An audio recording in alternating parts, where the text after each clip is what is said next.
के गुणों के गान में मान महान जिन विचरे हमारे गाथा समय सार की 414वीं गाथा पढ़ो, गाथा पढ़ो देखो।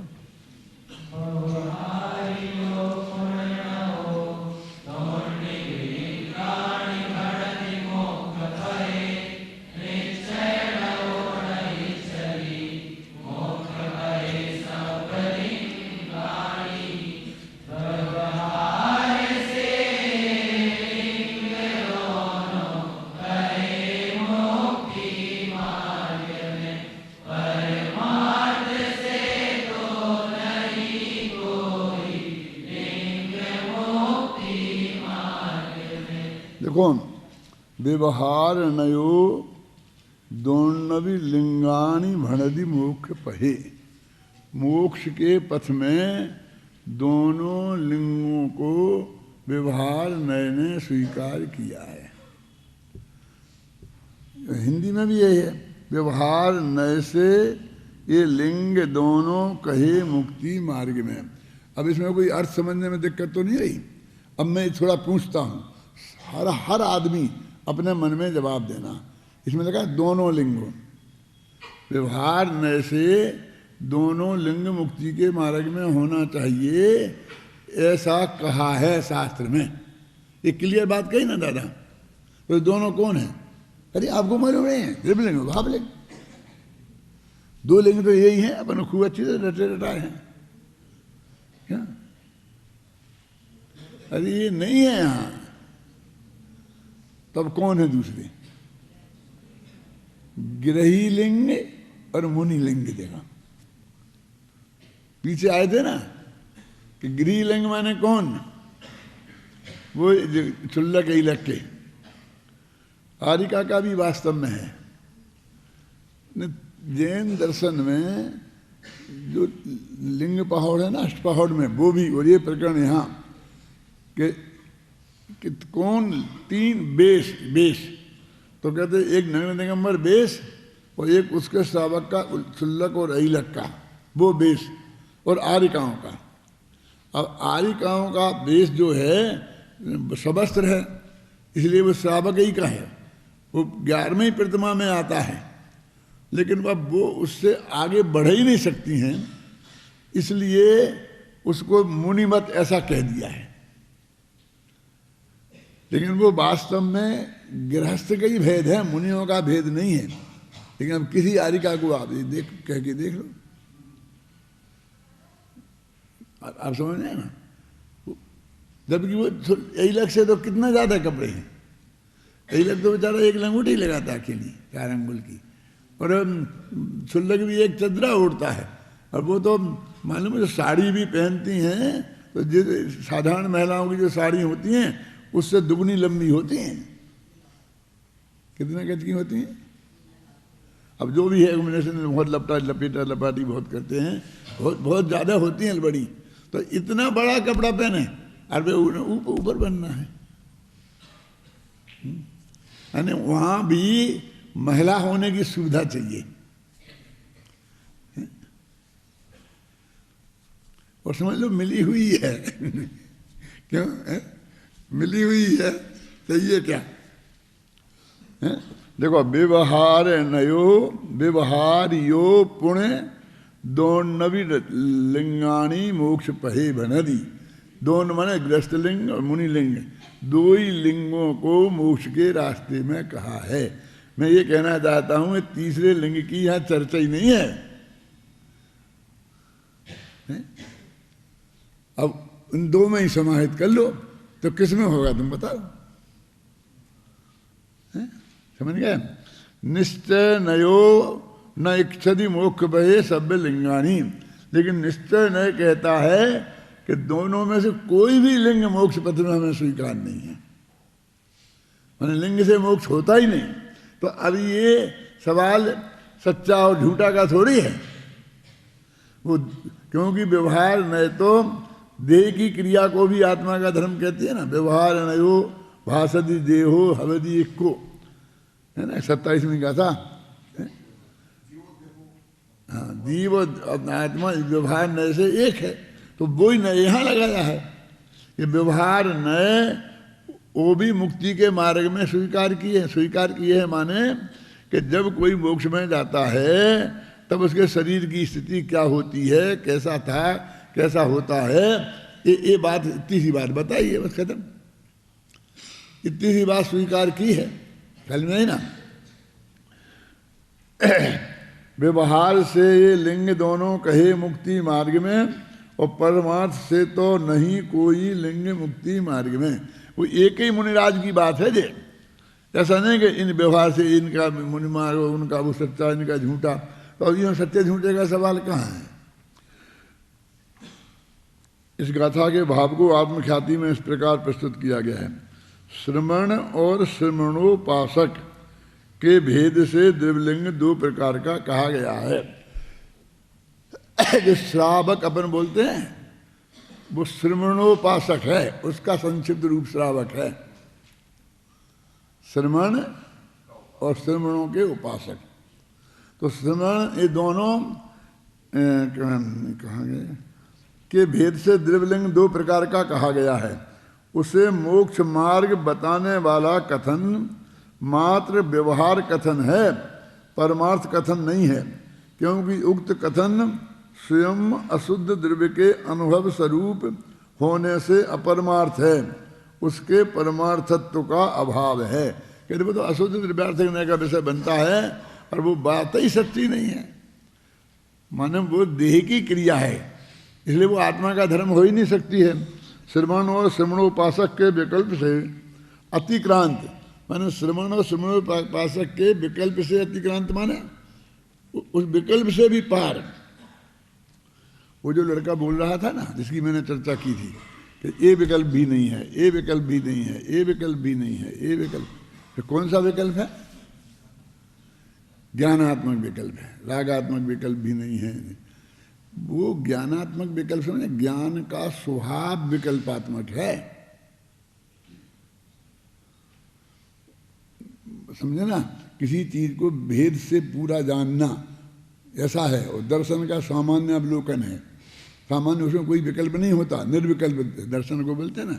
तो वो उसमें ये है, ये ऐसा नहीं है, ये ऐसा नहीं, ऐसा करके जो वो ज्ञान का स्वरूप ही भेदात्मक विकल्पात्मक है। तो वो जो कहते हैं ज्ञान विकल्प, जब बोले हम आत्मा, कि जब आत्मा की अनुभूति होगी तो वे निर्विकल्प में होगी। तो वहाँ कहते हैं वो बात जो वो कह रहा था कि ना तो उसमें रागात्मक विकल्प लेना, ना ये लेना, ये लेना, कि ये ज्ञानात्मक विकल्प का भी हम निषेध समझने लगते हैं।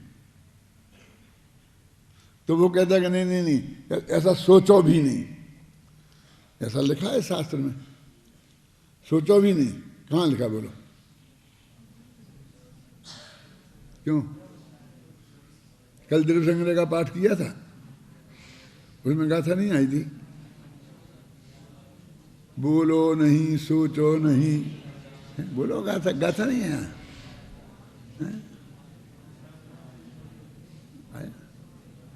गाथा थी उसमें। दोनों ही प्रकार का मोक्ष मार्ग ध्यान में ही प्रकट होता है। और एक कोई गाथा अंतिम गाथाओं में दो तीन गाथाएं रह जाती हैं, वहाँ पर वो गाथा है, बहुत अच्छी मार्मिक गाथा है, बोलो नहीं, सोचो नहीं। हाँ बोलो बोलो जरा जल्दी पढ़ो, अच्छा वो ध्यान की अवस्था है। बोलो नहीं, सोचो नहीं, अरे चेष्टा ही मत करो,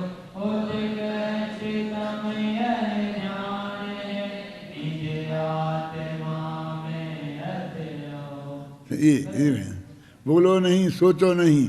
तो देखो लिखा ना, सोचने को मना किया। इसकी जगह अपन ऐसा कर दें बेटा, बोलो नहीं, जानो नहीं, तो फिर जड़ हो जाएगा आत्मा ध्यान में।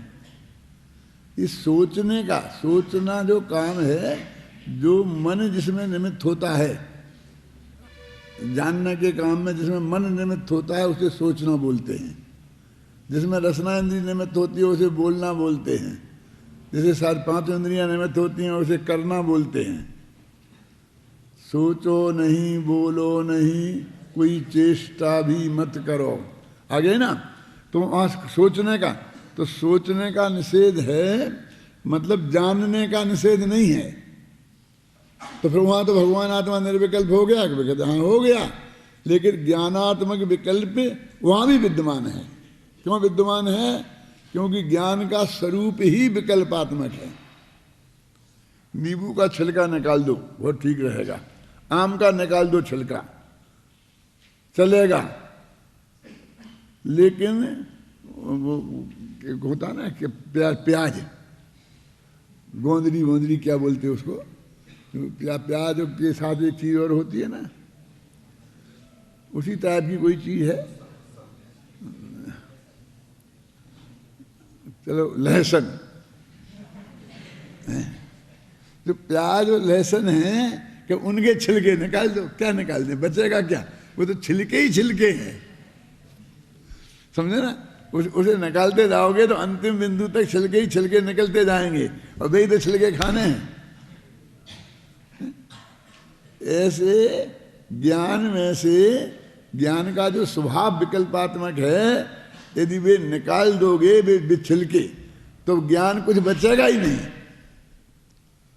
तो रागात्मक विकल्प निकाले हैं, इस टाइप के विकल्प निकाले हैं।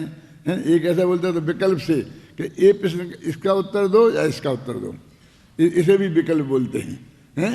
वही ईश्वर जगत का करता है तो उसने कहाँ बैठ के बनाया था जगत को, सामग्री कहाँ से लाया था? कि पहले से सामग्री मौजूद थी। यदि सामग्री मौजूद थी तो उसने बनाया क्या? मेरे कहने का अर्थ ऐसी जो बोलते हैं वो एक विकल्प उसे बोलते हैं, लेकिन वो ज्ञानात्मक विकल्प तो सिद्ध शिला में भी रहने वाला है, केवल ज्ञान होने के बाद भी रहने वाला है। भेद करके जानना, उसको ज्ञानात्मक विकल्प बोलते हैं। वो तो दर्शन और ज्ञान जो गुण हैं दो, उन दो गुणों में जो भेद बताया, तो दर्शन गुण निराकार होते हैं और साकार होता है ज्ञान गुण। उस निराकारम दर्शनम और साकारम ज्ञानम, उसके अर्थ में वो बात है। हो गया।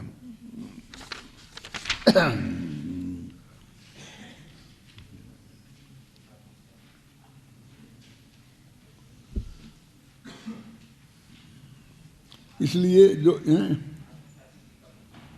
टीका पढ़ रहा था ना, वही कह रहा हूं। सिद्ध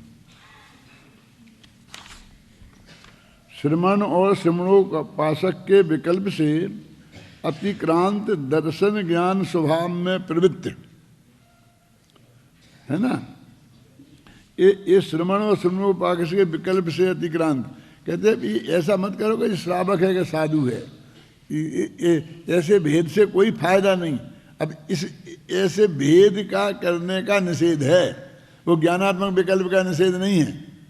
कि श्रवण और श्रवणोपासक के विकल्प से अतिक्रांत जो दर्शन ज्ञान स्वभाव है, दर्शन माने वो निराकार निर्विकल्प और साकार माने ज्ञान स्वभाव है, मैं प्रवृत्ति परिणति मात्र शुद्ध ज्ञान का ही एक निस्तुष अनुभवन परमार्थ है।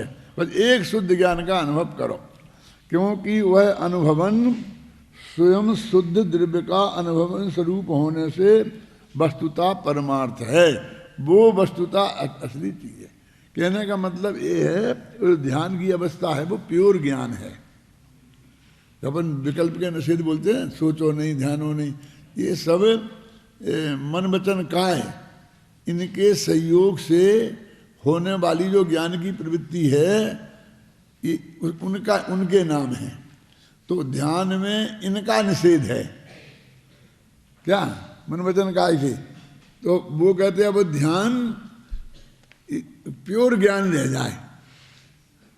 और जब हम क्या करते हैं, यहाँ बोलो नहीं, एक अच्छी बस आत्मा के बारे में सोचो, हैं ऐसा कह करके मैं शुद्ध हूँ, बुद्ध हूँ, निरंजन हूँ, एकार हूँ, तो ये बोल नहीं तो हो गया जी।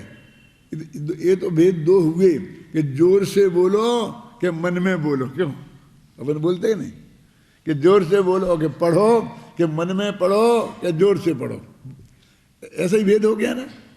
तो नहीं पढ़ो वाली बात कहाँ आ गई। तो वो कहते प्योर ज्ञान बचने दो, जिसमें मन वचन काय निमित्त हैं, उनसे हटाना है। ज्ञान तो उसका मूल स्वभाव ही है। इसलिए मैं कई दफे कहा है, आपने सुना होगा तो, कि जानना ज्ञान है और जानते रहना ध्यान है। एक ही वस्तु को लगातार जानते रहना, उसका नाम ध्यान है। अब वो आत्मा के मामले में होगा तो वो आत्म ध्यान हो जाएगा, और भैंसा के मामले में होगा तो भैंसा ध्यान हो जाएगा। वो कहते हैं ना, ध्यान की ऐसी महिमा है, यदि वो ये सोचने लग जाएगा मैं भैंसा हूँ भैंसा हूँ भैंसा हूँ, तो मुझे सचमुच ऐसा लगने लगता है कि मैं भैंसा हूँ, है ना? कि निरंतर तो मतलब गलत बात भी सही लगने लगती है। एक बात झूठ 100 दफे दोहराओ तो वो सच्ची सी लगने लगती है। आज तो उसने कहा, तुम्हारे किसने, अशोक गहलोत ने, लेकिन ये वाक्य असली किसका है मालूम? ये हिटलर का एक प्रचार मंत्री था, जो प्रचार का काम करता था ना, गोएबल्स उसका नाम था। तो वो उसने ये सिद्धांत बनाया था कि तुम तो बोले जाओ, एक झूठ को बोले जाओ, लगातार बोले जाओ तो लोगों को सत्य लगने लगेगा। ख्याल में ही ना, ऐसे बोले जाओ कि हमने अमेरिका के 100 सैनिक मार डाले, हमने 100 सैनिक मार डाले, 100 दिन भर सुबह से शाम तक चलाओ तो ऐसे सारी दुनिया को लेने के मार दिए होंगे।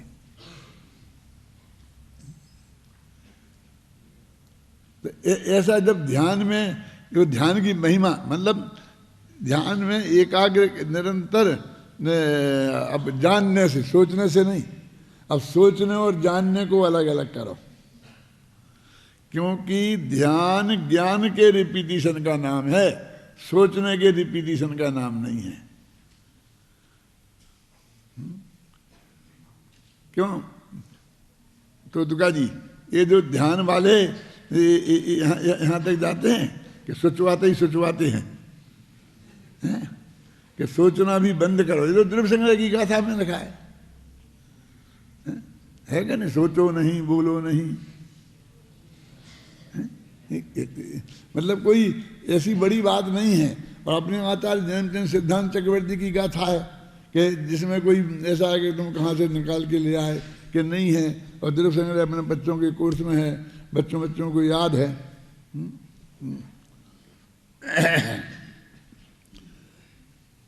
क्योंकि वह अनुभवन स्वयं ही शुद्ध द्रव्य का अनुभवन स्वरूप होने से वस्तुतः परमार्थ है। इसलिए जो व्यवहार को ही परमार्थ बुद्धि से परमार्थ मानकर अनुभव करते हैं, वे समय सार का अनुभव नहीं करते, किंतु जो परमार्थ को परमार्थ बुद्धि से अनुभव करते हैं, वे ही समय सार का अनुभव करते हैं। अब इसके बाद इसमें आचार्य जयसेन की टीका का कुछ महत्वपूर्ण अंश दिया है, जैसा कि 320वीं गाथा के बाद दिया है, और भी एक दफे बीच में आया था, उसी प्रकार का इसमें भी है।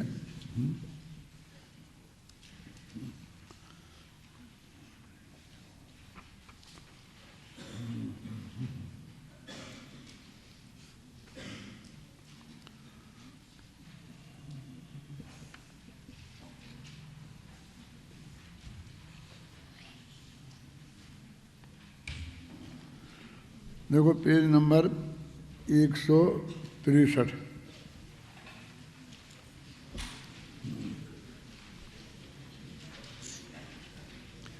आधा पेज निकल जाने के बाद करीब है।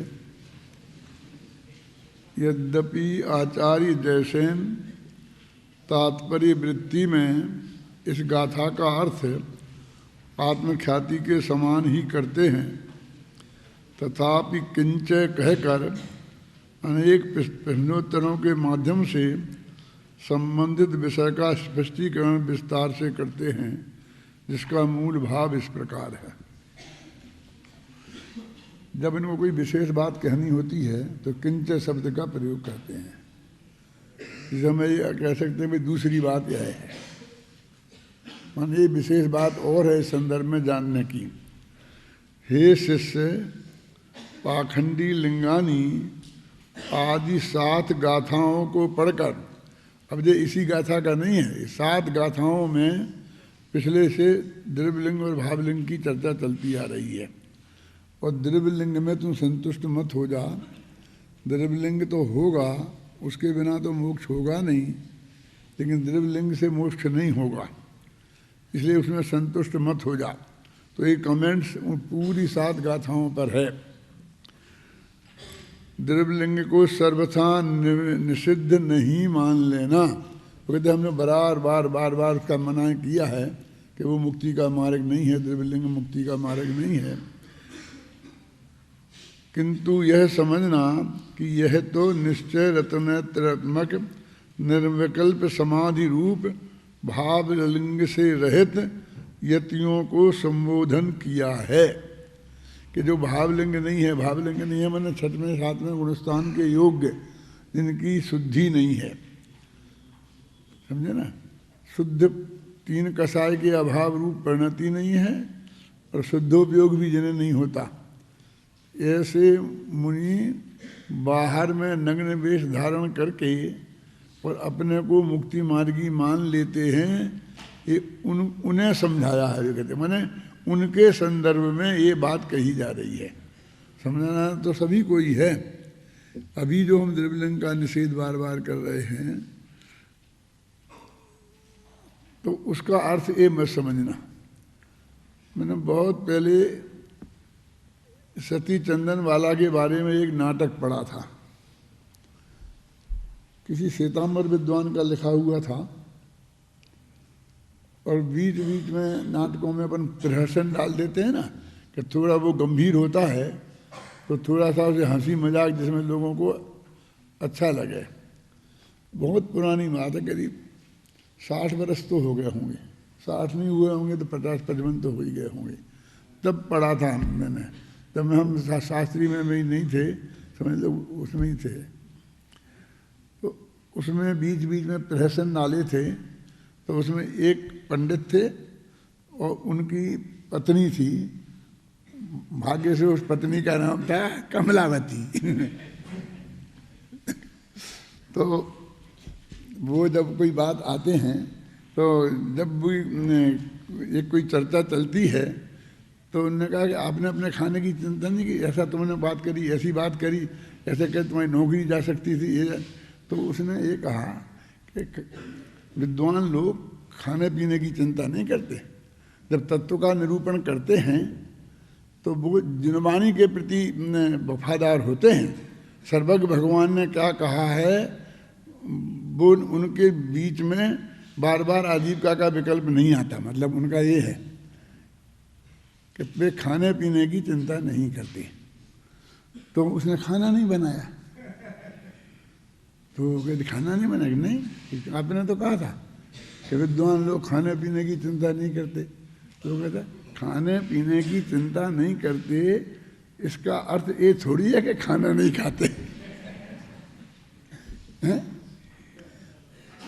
थारी है भी नहीं वहाँ ये अर्थ, क्योंकि जो उन्होंने कहा कि इसकी वजह से कि मेरी आजीविका जा सकती है और तत्व से समझौता नहीं करेंगे, इस अर्थ में कही थी ना उनने। तो अब वो ये बात समझ गई कि ये खाने नहीं खाते तो खाएंगे नहीं। तो ऐसे ही वो कहते हैं कि हमने उन लोगों को जो उस द्रव्यलिंग को ही अकेला धारण करके और हम मोक्ष मार्ग में चल रहे हैं ऐसा मान लेते हैं, उनको लक्ष्य करके वो 7 गाथाएं कही थी। उनमें जो बार बार द्रव्यलिंग का निषेध किया था वो इसलिए किया था, तो वो नग्न दिगंबर दशा उनके नहीं होती कि उस भूमिका के योग उनके स्वभाव नहीं होते, ऐसा नहीं है।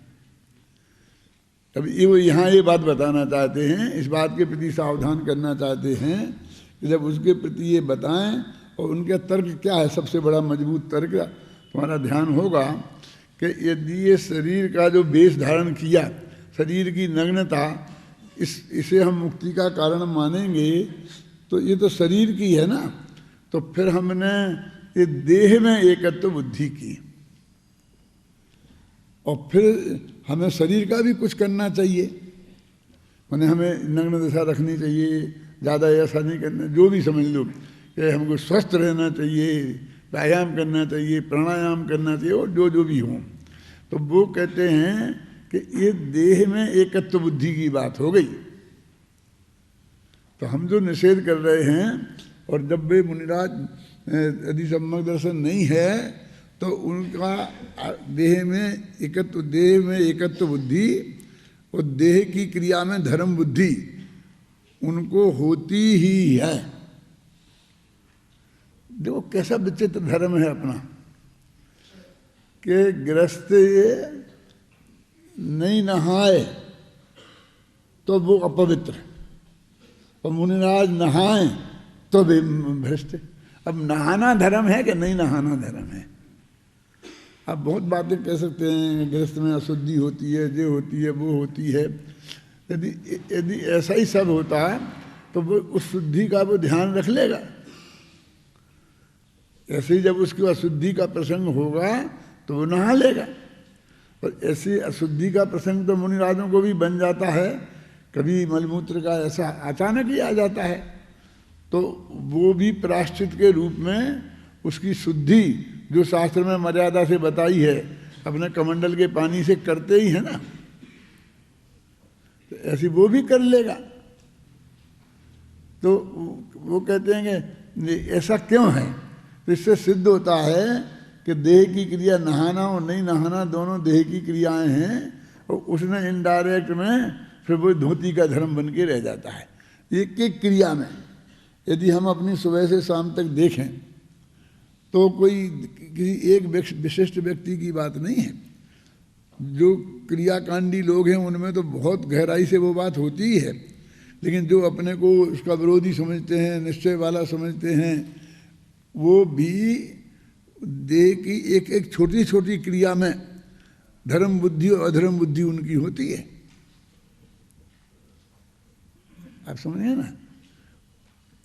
जो चीज आपके हाथ में ही नहीं है वो क्रिया यदि हो जाए तो उसमें भी आपको ऐसा डर लगता है मैंने बहुत बड़ा पाप कर दिया। जब जो आपके हाथ में ही नहीं है उसमें पाप, जीव को पाप कैसे हो सकता है? जो चीज आपके हाथ में ही नहीं है उससे पुण्य भी कैसे हो सकता है? तो यदि हम गहराई में जाके देखेंगे तो हमारे अंदर भी देह की क्रिया सुभरा में धर्म बुद्धि पड़ी है बहुत गहराई में, और उसको निकाल फेंकना बहुत जरूरी है। देखो, यदि तुम पूछो कि किस प्रकार समझाया है, उन्होंने कहा ना वो तो हमने उन लोगों को समझाया था। किन लोगों को? कि जो निश्चय से रहे थे और अकेले व्यवहार से देह की क्रिया में ही धर्म मान बैठे हैं, उनको समझाया था। तो यदि तुम पूछो कि किस प्रकार समझाया है तो कहते हैं कि हे तपोधन, तुम द्रव्यलिंग मात्र से संतोष मत कर लेना। अब देखो, द्रव्यलिंग मात्र से, इसका मतलब द्रव्यलिंग तो जरूरी है ही, और उससे संतोष मत कर लेना माने उस द्रव्यलिंग को छोड़ देना, हटा देना, ऐसी कोई बात नहीं है। देखो, अभी अपन देह में एकत्व बुद्धि छुड़ाते हैं ना, तो ये कहते मलमूत्र से भरी है, खान है, नवद्वार वह घिनकारी, कितना कितना समझाते हैं ऐसा है ऐसा है, लेकिन तो उसी वक्त छोड़ देना चाहिए ना। फिर स्त्री पुत्र घर को छोड़ने को तैयार हो जाता है फटाफट, तो वो कहते नहीं लाओ, वो जहर खाता हूँ मैं, अभी आज छोड़ देता हूँ। तो आज्ञा है अपने यहाँ? कोई मुनिराज, भगवान, तीर्थंकर कोई आज्ञा देंगे? नहीं नहीं, ये छोड़ने की तत्काल बिल्कुल बात नहीं, ये तो आत्महत्या की बात बिल्कुल भी नहीं है। ये हमने उससे एकत्व मोत्त छुड़ाने के लिए ये सारे तर्क और युक्तियाँ दी, तो ये आत्महत्या करने के लिए व्यवतारू हो जाए। तो ये समझाना तो पड़ेगा ना कि देह में अपने धर्म के दक्षिण में लिखा है कि कुछ परिग्रह तो ऐसा होता है कि जैसे बुद्धिपूर्वक छोड़ना पड़ता है, कुछ समय पे अपने आप छूट जाता है। जैसे कि स्त्री पुत्र मकान जायदाद रख करके तो कोई साधु नहीं बन सकता, और देह के तन पे इतना वस्त्र रख करके भी साधु नहीं बन सकता, क्योंकि बुद्धिपूर्वक ग्रहण किया जाता है। लेकिन बस देह तो पूरी की पूरी बनी रहती है, और वो भी वैसा ही परिग्रह है, जैसा वस्त्र है वैसे ही देह है। और खुद ही आचार्य ने उदाहरण दिया, जैसे हम वस्त्र पुराने बदल देते हैं, नए ले लेते हैं, पुरानी देह छोड़ देते हैं, नई देह को ग्रहण कर लेते हैं। लेकिन ये तो समय पर अपना आयु कर्म की समाप्ति पर जो अपने आप समय पर छूटेगी, तो वहाँ पर भी वे बहुत सावधान करते हैं बार बार। जब समाधि मरण लेते हैं ना, संलेखना, तो उसमें क्लियर लिखा ना कि संलेखना के जो अतिचार गिनाए हैं उनमें ये लिखा कि ना जीने की इच्छा होना और ना मरने की इच्छा होना। लोग क्या कह रहे जी कि न जीने की इच्छा होना ना मरने की इच्छा होना, कि हाँ तो फिर क्या करें, जिए कि मरें? कि तुम क्या करने वाले हो? यदि जियो तो जान लो कि जी रहे, और मरो तो जान लो कि मर रहे, खत्म हो गई बात। तुम्हें करना क्या है उसमें? चाहे लाखों वर्षों तक जीऊं और चाहे मृत्यु आज ही आ जाए। तो उनने उदाहरण देके समझाया कि बहुत ज़्यादा पीड़ा हो तो हाय मर जाऊं जल्दी तो अच्छा है। ऐसा सोचा तो वो अत्याचार लग गया संलेखना में। और जरा थोड़ा सा ऐसा लगा कि मैं तो स्वस्थ हो रहा हूं तो बच जाऊं तो अच्छा रहे। संलेखना में बहुत बातें हैं, अभी मैं उसको लंबाना नहीं चाहता हूं यहाँ, कि एक तो ऐसी है ना, उपसर्गी दुर्भिक्षे जरसिरुजायाम निकृति कार्य, कभी सामने शेर आ रहा दिख रहा है और आप समझते हमें खा जाएगा, तो आपने समाधि में ले लिया, संलेखना ले ली, और यदि वो शेर चला गया तो अब तो कुछ है ही नहीं ना, तो क्या करें फिर? बोलो, फिर उसे मरना ही जरूरी है? ये बताओ मुझे क्या? तो वो ऐसी ली जाती है कि यदि मैं बचा रहा तो, मन नहीं बचा तो मैं ये सब त्याग करता हूँ, और बचा रहा तो फिर भी सबके वैसे के वैसा हो जाएंगे, सबके रण हो जाएंगे। उसका स्वरूप ही ये है। यदि तूने उस वक्त अविवेक में जल्दी तू घबरा गया ना, तो ऐसा नहीं कह पाया, तब भी ऐसा ही होना। अब मैं उदाहरण के तौर पर कहता हूँ कि एक व्यक्ति ने 12 वर्ष की संलेखना ले ली जाती है। आचार्य शांत सागर जी ने भी ली थी, और भी एक दो मुनिराजों ने ली है, और ग्रस्त भी ले सकते हैं। 12 वर्ष की क्या मतलब है कि उनको ऐसा फीलिंग हो जाता है कि मेरा जो स्वास्थ्य जैसा है, तो मुनि है ना, तो मेरे आँख कान दुरुस्त रहना चाहिए ना। यदि आँखें काम नहीं करेंगी तो शुद्ध आहार कैसे करेंगे, रास्ते में जाएंगे, पराधीनता हो जाएगी कि नहीं? तो वो समझते हैं कि ये बात 12 वर्ष तक ये सब चलने वाला नहीं है, तो उन्होंने 12 वर्ष की संलेखना ले ली। तो फिर उसमें नियम होता है धीरे धीरे धीरे चीज़ें वो त्यागते हैं। अब मान लीजिए कि 12वां वर्ष आया तो पूरी तरह स्वस्थ हैं, थोड़ा और मर्यादित जो जीवन बनाया था उसकी वजह से और ज़्यादा स्वस्थ हो गए, क्योंकि ज़्यादा गरिष्ठ खाते होंगे, ऐसा पीछे पड़ते होंगे, ये करते होंगे ना, तो वो धीरे धीरे घी त्याग दिया, फिर ये त्याग दिया, तो चर्बी छट गई, शरीर हल्का हो गया, दूल्हे पतले हो गए। अब स्वस्थ पुरुष तो क्या करें फिर? बोलो क्या करें? अब मैं कहता हूँ मुनि महाराज को छोड़ दो, तुम मुनि महाराज को छोड़ दो, माने क्या, वे क्या करें इनका डिसीजन बोलेंगे। लेकिन हमसे कोई कहे कि हम आपसे सलाह चाहते हैं कि मेरे लिए थे 12 वर्ष पूरे हो गए हैं, अब 8-10 दिन रह गए हैं, लेकिन मैं पूरी तरह स्वस्थ हूँ, अब मैं क्या करूँ? तो अपन को क्या जवाब देना चाहिए, अपन को क्या कहना चाहिए? क्योंकि वो व्यक्तिगत मैंने इसको प्रश्न को ऐसा क्यों बनाया, क्योंकि उसको तो जीने मरने का सवाल है। हो सकता है उसे जीने का लोभ हो गया हो, आप समझे, मरने का भय लग गया हो, लेकिन आप पे तो कुछ नहीं है ना, आपको तो दूसरे के बारे में सलाह देना है ना। जैसे वकील को तो कानून देख के बताना है, इस बाबे में कानून क्या कहता है और आप कैसे बच सकते हो, उसको तो कोई खास बात नहीं है ना। हेलो, तो आप क्या कहेंगे? बोलो, मान लो मुझसे पूछा तो मैं आपसे सलाह करता हूँ कि मुझे क्या कहना चाहिए, ठीक है? मैं मर जाना, हम मर जाऊँ,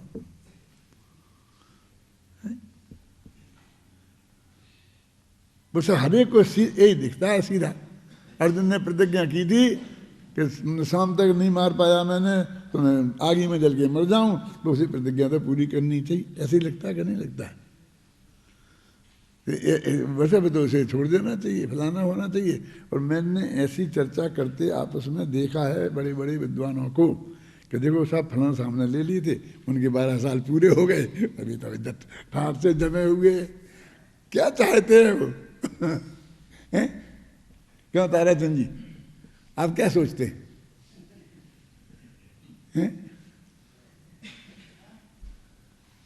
मेरे कहने का मतलब ये है कि वो तो शर्त है वहाँ, उपसर्गे दुर्भिक्षे जरसी रुजायाम निप्रतीकारे धर्माय तनु विमोचन माहू सल्लेखना मार्या, के निप्रतीकारे, जिसका प्रतिकार संभव नहीं हो अपनी मर्यादा में। कोई कहे तो मांस मदिरा खाओ तुम स्वस्थ हो जाओगे, तो वो किसी कीमत पे नहीं खाएगा।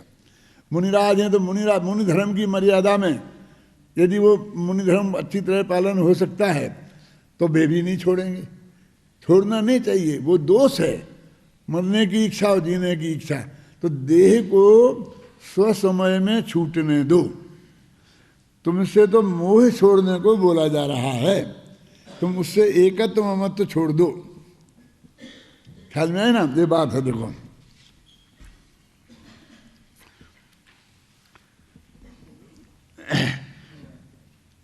कि हे तपोधन, तुम द्रव्यलिंग मात्र से संतोष मत कर लेना, किंतु द्रव्यलिंग के आधार से निश्चय रत्नयात्रमक निर्विकल्प समाधि रूप परिणमित होने की भावना करना, स्वानुभूति रूप परिणमित होना। इस पर शिष्य कहता है यह तो आपकी कल्पना है कि यहाँ द्रव्यलिंग का निषेध नहीं किया गया है, क्योंकि इस ग्रंथ में यहाँ दोबारा लिखा गया है। क्या पीछे लिखे आए थे और द्वारा भी लिखा है। क्या लिखा है? किन्नवि होदि मोक्ष मग्गो लिंगम इत्यादि। ये आचार्य जैसे इनके बिल्कुल हूबहू शब्द है, ये गाथा ऐसी कोट किया उनने संस्कृत में कि मोक्ष का मार्ग द्रव्यलिंग मोक्ष का मार्ग नहीं है। कि यहाँ फिर उन्होंने कोट किया है, तुम ऐसा बार बार उसे बताने की कोशिश कर रहे हो, वो बात है नहीं। लिंग मोक्ष का मार्ग नहीं है, इस पर आचार्य कहते हैं कि ऐसा नहीं है, लिंग मोक्ष मार्ग नहीं है इत्यादि कथन से भाव लिंग रहित द्रव्यलिंग का निषेध किया गया है। भाव लिंग सहित द्रव्यलिंग का नहीं।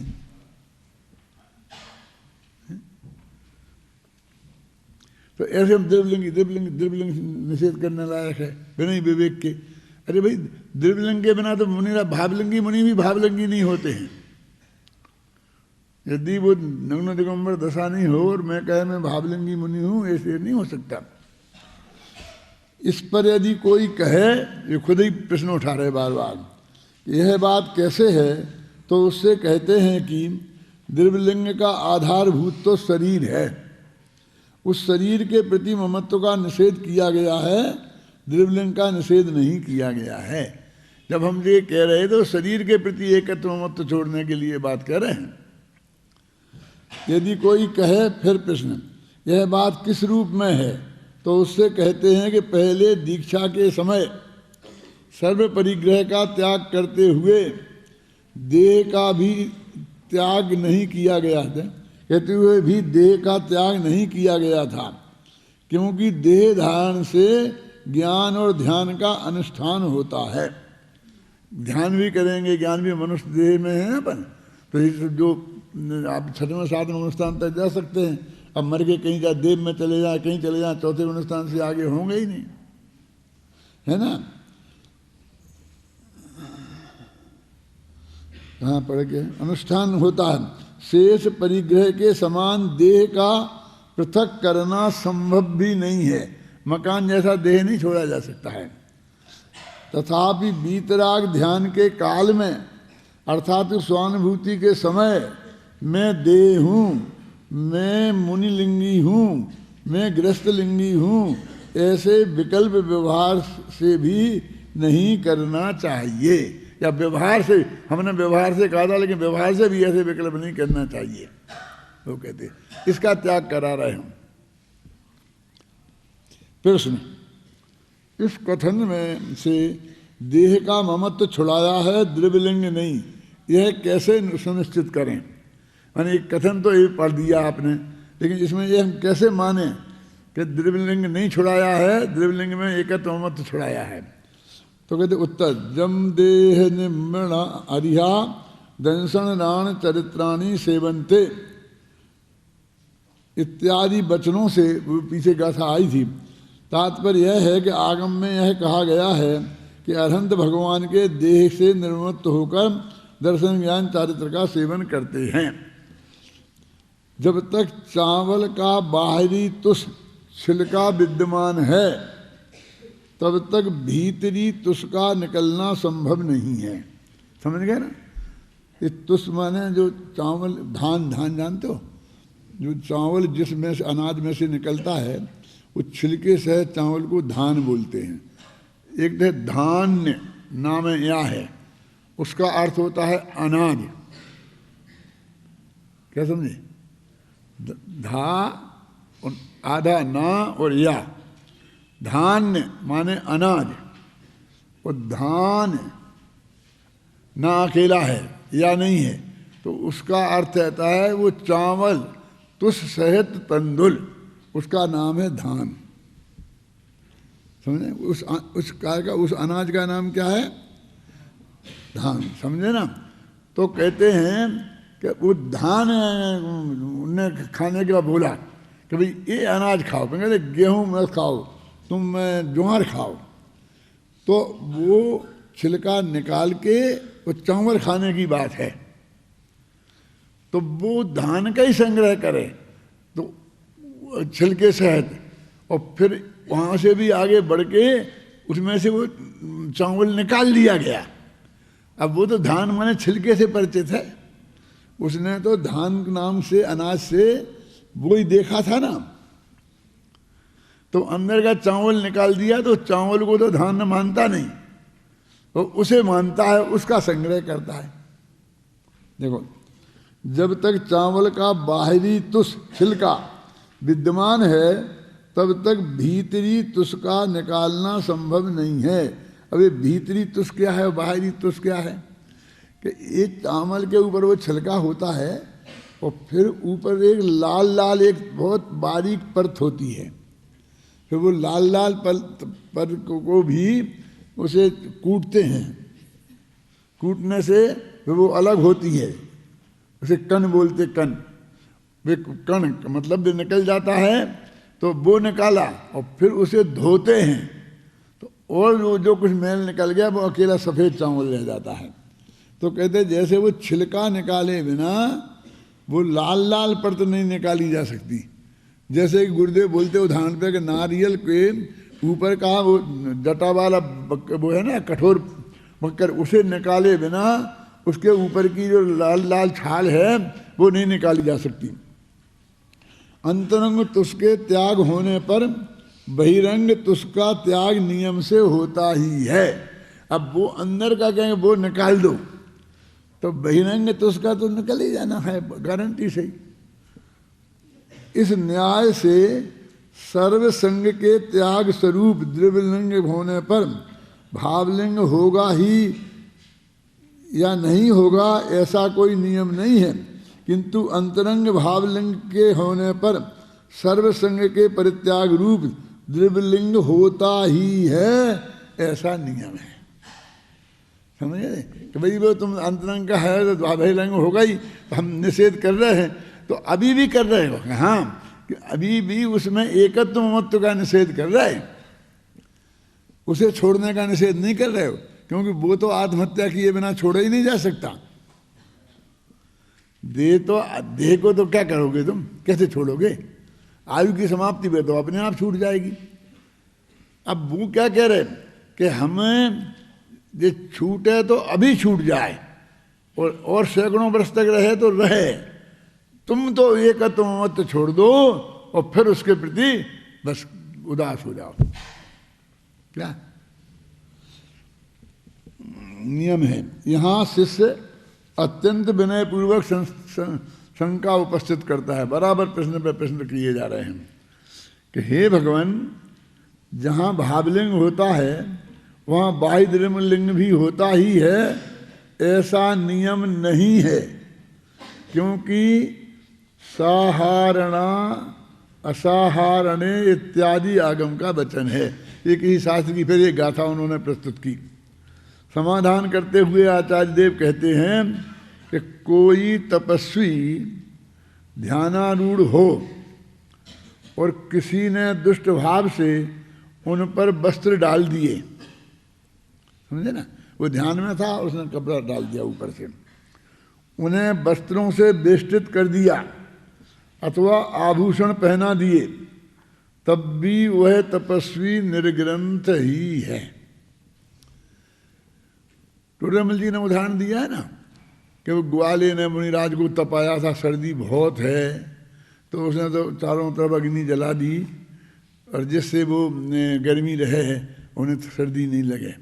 तो कहते वो तो ग्वाला तो अविवेकी था, वो समझता नहीं था, इसलिए उनने ऐसा किया, उसकी नकल पर तुम ऐसा मत करना। तो उन्होंने कहा शास्त्र में तो उसकी प्रशंसा की है, उसने ऐसा किया तो नाम आ गया शास्त्र में, और तुम हमको कहते तुम नहीं करना। तो कहते वो तो मूर्ख था ना, इसलिए प्रशंसा करी कि उसके हिसाब से उसने मुनिराज को अनुकूलता प्रदान करने की कोशिश की। तुम तो मुनि धर्म का स्वरूप समझते हो, कहते मुनि के लिए तो वो उपसर्ग हो गया, वो अनुकूलता नहीं हुई। वो ऐसा भी तो हो सकता था कि उसके पास अग्नि का साधन नहीं होता, जलाने का साधन, और एक कंबल होता तो अपना कंबल भी डाल सकता था, क्यों बच जाने के लिए, है ना। अग्नि का साधन जलाना का नहीं होता तो कंबल डाल देता, क्योंकि उसे तो महाराज को बचाना था, तो उनको उपसर्ग हो जाता, है ना। तो वो कहते उनकी इच्छा के विरुद्ध यदि कुछ ऐसा हो गया तो उनका नग्न दिगंबरपना थोड़ी खत्म हो गया है? कि वो बस पड़ा रहे ऊपर कि हाँ, और बेबस को बेक अपने कुछ नहीं करे, तो ठीक है, अब आप ठीक है, अब तो सर्दी आराम से कट जाएगी, तुम ऐसे ही करते ना शांति जी चुपचाप फिर समय पे उठा ले जाना, समय पे डाल देना तो गए काम से। ऐसा रंज मात्र भी उसमें अनुकूलता का वेदन हो गया। देखो कि वे सब मुनिराज हैं तो वो उसको हटा तो भी तो सकते हैं ना, कोई बहुत बड़ी ऐसी चीज तो है नहीं। जैसे कि मरा सांप डाल दिया था एक मुनिराज के गले में राजा सैनिक ने, समझे ना, तो बाद में चींटियां लग गई, ये हो गया वो हो गया, तो फिर तो वे नहीं निकाल सकते थे क्योंकि चींटियां मरती।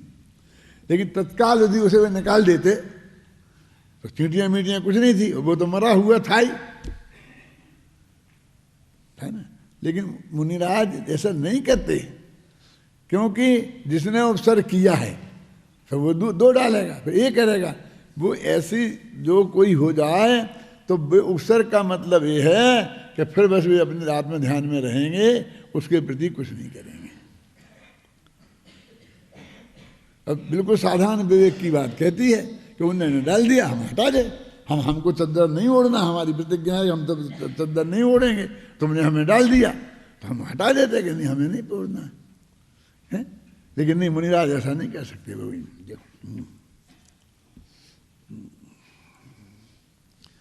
समाधान करते हुए आचार्य कहते हैं कोई तपस्वी ध्यानारूढ़ हो और उसे किसी ने दुष्ट भाव से उन पर वस्त्र डाल दिए, उन वस्त्रों से वेष्टित कर दिया अथवा आभूषण पहना दिए, तब भी वह तपस्वी निर्ग्रंथ ही है, परिग्रह रहित ही है, क्योंकि उनके पांडवादि के समान बुद्धिपूर्वक ममत्व का अभाव है।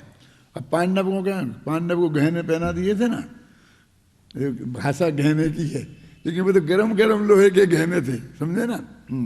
यद्यपि जो भरत चक्रवर्ती आदि जो 2 घड़ी अंतर्मुहूर्त में मोक्ष गए, वे निर्ग्रंथ रूप में ही मोक्ष गए हैं, तथापि उनके परिग्रह त्याग को लौकिक जन नहीं जानते हैं, क्योंकि उनकी निर्ग्रंथ दशा का काल अत्यल्प था। यह भावार्थ है। इसलिए नहीं जानते कि भाई कपड़े खोलते खोलते मोक्ष हो गया, कोई कहते ऐसा हो गया, केवल ज्ञान हो गया। अब उसे वो सिद्ध करने लगते हैं कि भाई मतलब गृहस्थ अवस्था में ही हो गया। अरे वो जो विधि है पूरी बराबर कपड़े खोले, दीक्षा ली, ले करके फिर आप सीधे शुद्धोपयोग में गए, फिर ध्यान करके छठवें गुणस्थान में आए, वो क्रिया के बिना नहीं हुआ। और फिर छपक श्रेणी में मारी तो वो अंतर्मुहूर्त तक बराबर छपक श्रेणी में रहे, फिर जाके केवल ज्ञान हुआ। यानी उस उतना 1 घंटे के समय को हम उसे तत्काल कह देते हैं। तो ऐसा नहीं है, जहाँ भी ऐसा लिखा हो वो समझ लेना कि वो जो आवश्यक प्रक्रिया है वो तो पूरी करते ही हैं, करना ही पड़ती है। इस प्रकार भावलिंग से रहित मात्र द्रव्य मोक्ष का कारण नहीं है, और भावलिंग से संतों को द्रव्य लिंग बाह्य सहकारी कारण है। इस प्रकार व्याख्यान की मुख्यता से 13वें स्थल की 7 गाथाएं समाप्त हुई। वो 7 गाथाओं का एक ग्रुप हुआ। ये कहते देखो क्या कि इस द्रव्यलिंग सहकारी कारण है, फिर भी कह दिया है तो फिर वो उसमें वो बुद्धि आ जाती है। सहकारी कारण माने क्या कि जब वो असली कारण अंदर विद्यमान है तो उसमें बाहर की ऐसी दशा होती है, उसको सहकारी कारण कह देते हैं। वो वास्तव में कारण मारण है ही नहीं, कारण तो कारण होता है, सहकारी फहकारी कोई होता ही नहीं, है ना। आचार्य जयसेन ने उक्त कथन में अनेक तर्क वितर्कों से यह सिद्ध किया है कि नग्न दिगंबर दशा रूप द्रव्यलिंग भावलिंग के बिना कार्यकारी नहीं है, परंतु मुक्ति के मार्ग में उसका होना अत्यंत आवश्यक है। यद्यपि यहाँ 414वीं गाथा में समागत प्रकरण समाप्त हो गया है, तथापि आचार्य जयसेन यहाँ एक अत्यंत महत्वपूर्ण विषय पर चर्चा करते हैं, जो 320वीं गाथा के उपरांत की गई चर्चा के समान ही अत्यंत उपयोगी है। यहाँ शिष्य कहता है कि केवल ज्ञान शुद्ध है और छद्मस्थ का ज्ञान अशुद्ध है। छद्मस्थ का वह अशुद्ध ज्ञान शुद्ध ज्ञान केवल ज्ञान का कारण नहीं हो सकता, क्योंकि इसी शास्त्र में कहा है कि शुद्धम तु ज्ञानंतो शुद्धम एव पयम लहति जीवो। शुद्ध आत्मा को जानता हुआ जीव शुद्ध आत्मा को प्राप्त करता है। अभी क्या बात शुरू हो रही देखो, ये कहते हमें आत्मा का अनुभव करना है, काय के लिए करना है, ये केवल ज्ञान प्राप्त करना है ना। और उसकी विधि है कि हम अपने आत्मा का अनुभव करेंगे, मन आत्मा में ज्ञानात्मक विकल्प चलेगा तो वो एकाग्र हो गया ध्यान। एकाग्र माने आत्मा की तरफ वो जानने का उपयोग रहा, तो यदि अंतर्मुहूर्त तक रह जाएगा तो केवल ज्ञान हो जाएगा। वही तो सीधा सच्चा रास्ता है ना।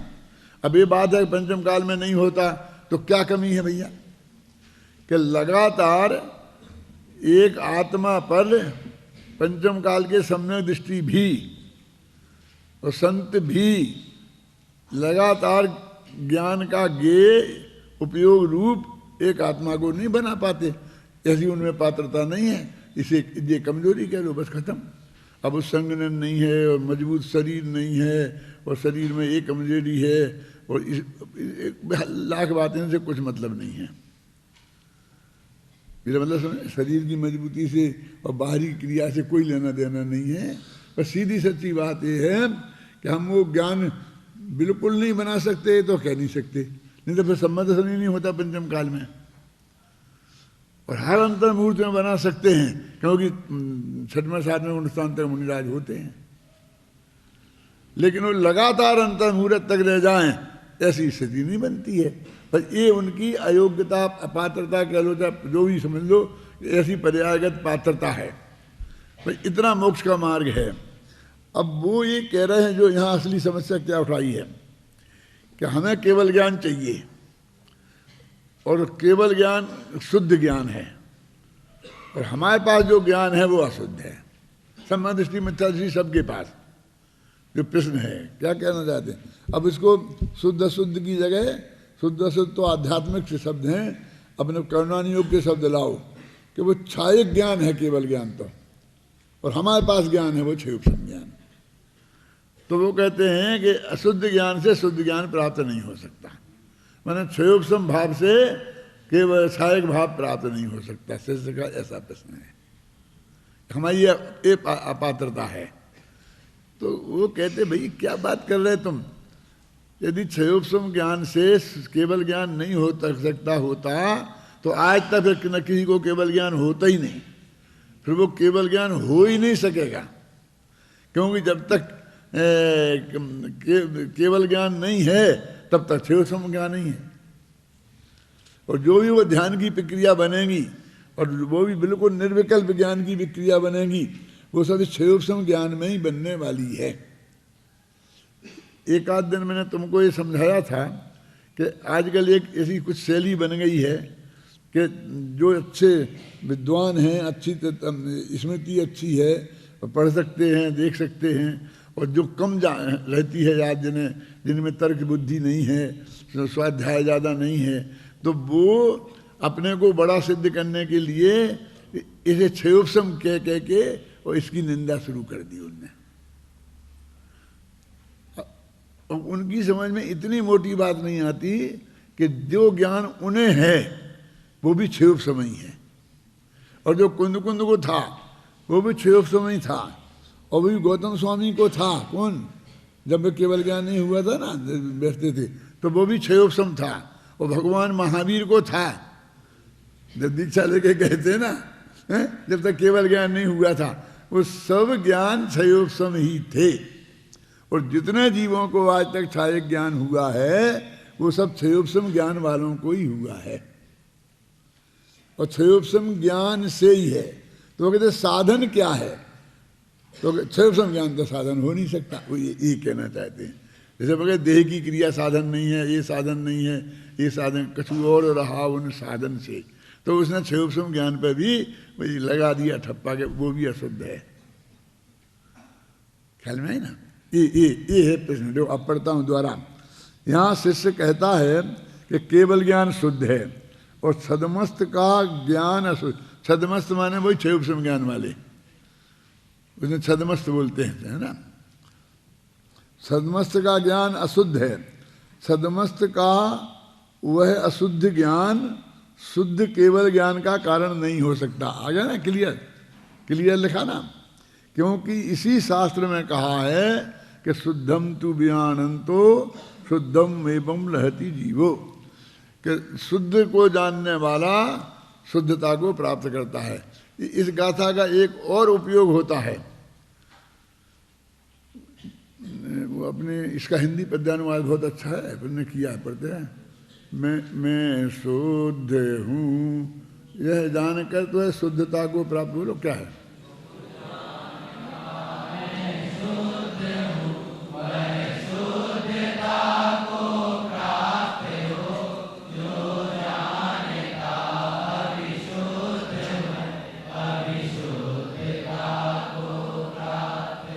ये भी उसी टाइप की बिल्कुल ये वही गाथा है था मेरे ख्याल से।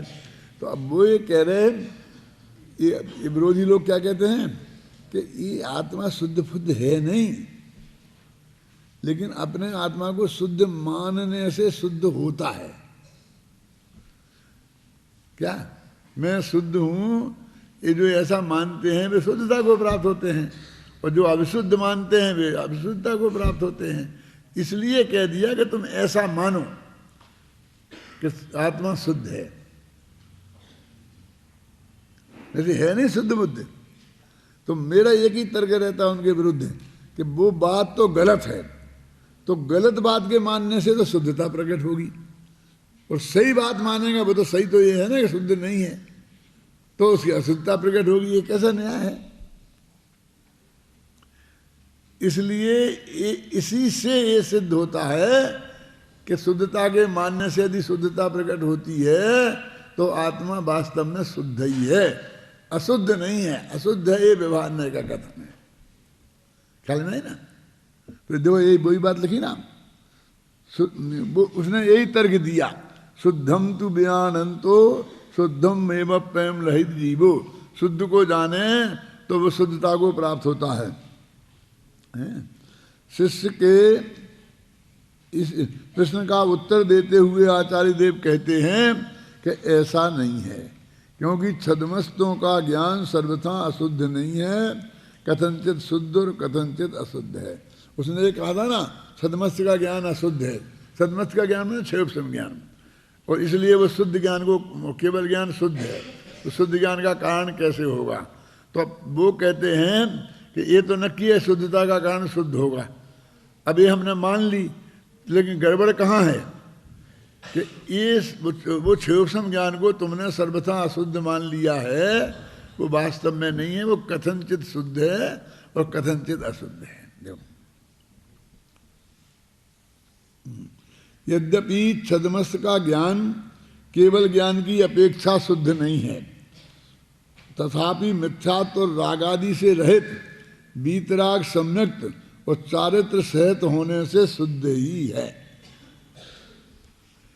अभेद नय से छद्मस्त का वह ज्ञान, वह भेद ज्ञान आत्मस्वरूप ही होता है, आत्मानुभूति स्वरूप ही होता है। इस कारण एक देश व्यक्ति रूप ज्ञान, जो एक देश नय है ना, वो के द्वारा सकल देश व्यक्ति रूप केवल ज्ञान के हो जाने में कोई दोष नहीं है। वो एक देश शुद्ध है और वे सर्वदेश शुद्ध है। शुद्ध से ही शुद्ध तो हुआ। क्षयोपशम ज्ञान है चौथे गुणस्थान से लेकर 12वें गुणस्थान तक, तो वहां पर एक देश शुद्ध निश्चय नहीं लगता है, और फिर केवल ज्ञान पे शुद्ध निश्चय नहीं लगता है। तो कहते हैं कि एक देश और सर्वदेश, तो इस शुद्धि के तो भेद हैं, अशुद्धि के कहाँ भेद हैं? इस पर यदि वह मत व्यक्त किया जाए कि सावरण होने से अथवा छायोपशमिक होने से छद्मस्त का ज्ञान शुद्ध नहीं हो सकता। एक तो अभी कर्म का आवरण मौजूद है उस पर, और सावरण होने से और छद्मस्त का ज्ञान है, वो कहते शुद्ध नहीं। तुमने कही ना कथनचित शुद्ध है, तो वो कथनचित शुद्ध मानने को तैयार नहीं है। अब क्षयोपशम भाव की थोड़ा याद कर लो कि क्षयोपशम भाव में क्या क्या चीजें शामिल हैं, क्योंकि इसका दूसरा नाम मिश्र भाव भी है ना। उपशम भाव, फिर क्षायिक भाव, फिर क्षयोपशम भाव माने मिश्र भाव, और फिर औदेक भाव, और फिर पारिणामिक भाव। तो वहां मिश्री शब्द का प्रयोग है सूत्र में। औपशमिक क्षायिक मिश्रश्च, ऐसा है ना। तो कहते एक किनका मिश्र है, ये किनका मिक्सचर है? तो मूल शब्द में ऐसा लगता है कि ये क्षय और उपशम का मिक्सचर है। नाम है क्षयोपशम, मैंने क्षायिक भाव और उपशम भाव, वो क्षय और उपशम दोनों मिला दिए वो क्षयोपशम। लेकिन स्थिति ऐसी है कि ना इसमें असली क्षय है और ना इसमें असली उपशम है, और जहां उदय का संकेत भी नहीं है, उदय असली है। उदय भी है इसमें, क्योंकि इसी परिभाषा क्या है? सर्वघाती प्रकृतियों का उदयाभावी क्षय, उन्हीं के आगामी निश्चयों का सदवस्था रूप उपशम, और देशघाती प्रकृति का उदय रहते जो भाव होता है उसे क्षयोपशम भाव कहते हैं। तो क्लियर हो गया ना कि उदयाभावी क्षय है, क्षय नहीं है। हमको लगता है जो उदयाभावी क्षय का ही कोई भेद होगा, लेकिन ये क्षय का भेद नहीं। क्षय तो सर्वथा नाश को बोलते हैं। ये तो उस वक्त उदय के अभाव है, बस खत्म। अंदर में सत्ता मौजूद है पूरी। क्षय तो सत्ता से पूरे नाश को क्षय बोलते हैं।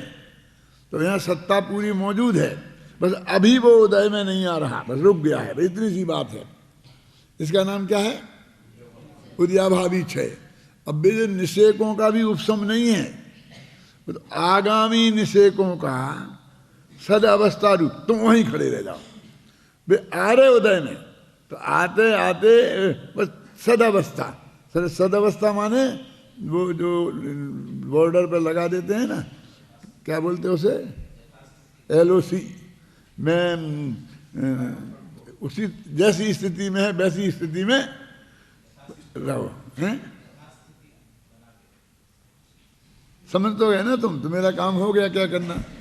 माने वो स्थिति यथा स्थिति, तो बस वो उतनी देर की, तो वो ज़्यादा देर नहीं रह सकती। कश्मीर जैसी 50 साल से चल रही है, वो तो बहुत टेम्परेरी व्यवस्था होती है कि तुम अभी यहाँ खड़े रहो, कि ये ज़मीन तो हमारी है, ये पाकिस्तान वाले यहाँ कैसे खड़े रहने देंगे हम, कि नहीं अभी तुम्हारा फैसला नहीं हुआ है, ज़मीन किसकी तुम्हारी है उनकी, अभी खड़े रहो, फैसला हो जाएगा तब तुम्हारा नक्की हो जाएगा। तो वो बहुत टेम्परेरी व्यवस्था है कि जब तक हम, अब विचार ही करना बंद कर दिया है, और सैकड़ों बस निकाल दिए, बस वही यथा स्थिति। तो ऐसी स्थिति है वो कर्म की, आगामी सेवकों का सदवत। और देशघाती प्रकृति का उदय, अभी देशघाती प्रकृति है वो, उसका उदय विद्यमान है। अब वो लगाएंगे यदि हम, तो वो देशघाती प्रकृति तो घातिया है ना, घाती है ना, क्या भले देशघाती है, उसका नाम क्षय संभाव है। तो इसमें असली तो उदय है,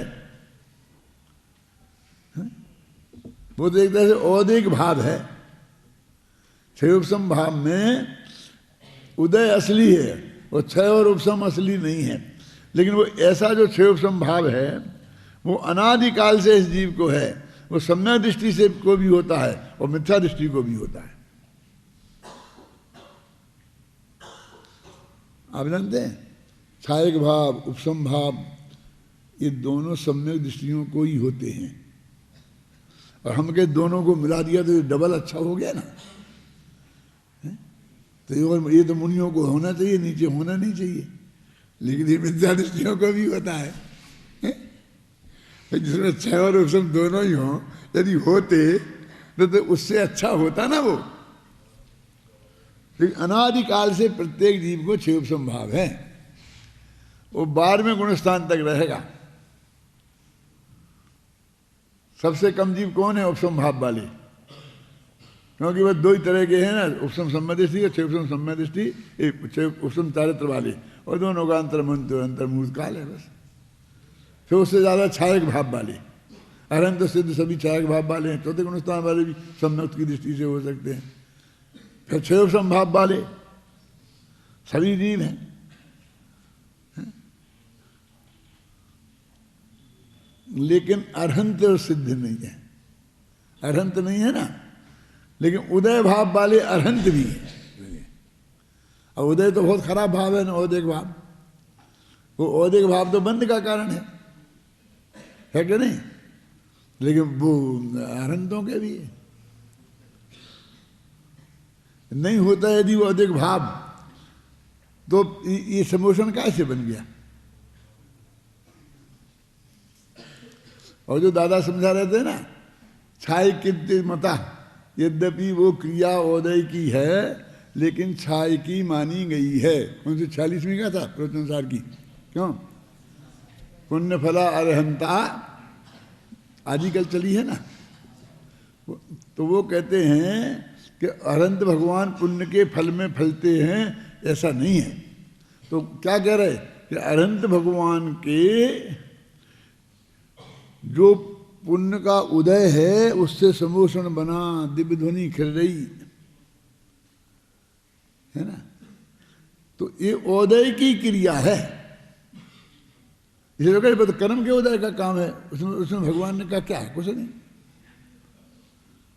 दिव्य ध्वनि का खिलना, और कहते उदय की क्रिया तो बंध का कारण होती है, लेकिन मोह के साथ हो तो दर्शन मोह और चारित्र मोह दोनों नहीं है, इसलिए वो उदय की क्रिया भी बंध का कारण नहीं है। तो छाय की जैसी हो गई है तो उदय की, इसलिए वो कहते बंध का कारण नहीं है, इसलिए हम तो उसे छाय की ही मानते हैं। छाय कितनी मदा आता ना। क्यों? ख्याल है? समझ में आया कुछ? ना दबाया था ना आवाया है।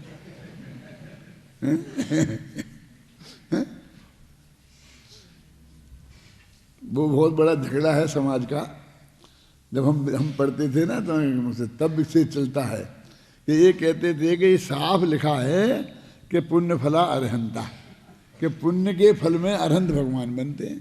और ये कहते पुण्य से तो स्वर्ग जाते हैं, पुण्य के बंदे से हे है। तो गुरुदेव को बताते थे भैया कि देखो तो, पढ़ो तो, गाथा पढ़ो, टीका पढ़ो, उसमें क्या अर्थ लिखा है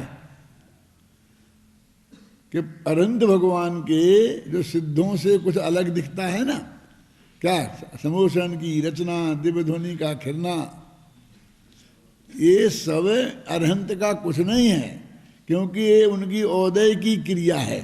और वो जो कर्म राग अवस्था में बांधा था, अभी जो कर्म आ रहा है तो उसमें तो स्थिति अनुभाव ही नहीं पड़ता। वो तो अकेले योग से प्रकृति और प्रदेश बंद हो गए, एक सेकंड में, एक समय में ही खिर जाता है, एक तरह से रुकता ही नहीं है। अकेला नहीं है कि वो खिर जाएगा मुफ्त में ही। वो धूल वाला उदाहरण दादा इतना बढ़िया नहीं बैठता है कि धूल तो हवा चले जब उड़ जाएगी, वो तेज चले तो उड़ेगी, और नहीं तो थोड़ी कम उड़ेगी। ये तो एक समय से दूसरा समय ठहरता ही नहीं है। शांति जी समझ नहीं ना, वो दो समय नहीं रुकता है। तो वो कह रहे ओदय की है, लेकिन ओदय की क्रिया के बारे में मोटे तौर से ये जाना जाता है कि जो ओदय की क्रिया बंध का कारण होती है। जब जो कर्म के उदय से हमें भाव हुआ तो वो कर्म बंध का भी कारण बनता है। कल परसों सुबह के प्रवचन में आया था ना बहुत विस्तार से कि पुराना कर्म का उदय और नए कर्म, द्रव्य कर्म के बंध का कारण, और बीच में से राग को उड़ा दिया। फिर वो निमित्त है, और ये निमित्त का भी निमित्त है, निमित्तत्व, उसके निमित्तत्व का निमित्त, निमित्त का निमित्त नहीं, क्या निमित्तत्व का निमित्त, वो निमित्त बना, इसका निमित्त है वो। तो ये कह रहे हैं कि वो छाई की जैसी ही है, जैसे छाई की क्रिया से बंध नहीं होता, ऐसी ही उस ओदय की क्रिया से बंध नहीं होता। ये बात कही है 46वीं गाथा में। छाय कित्ति मता मदा, यद्यपि वो ओदय की क्रिया है लेकिन उसे छाय की माना गया है। अभी बाकी की बात अब कल।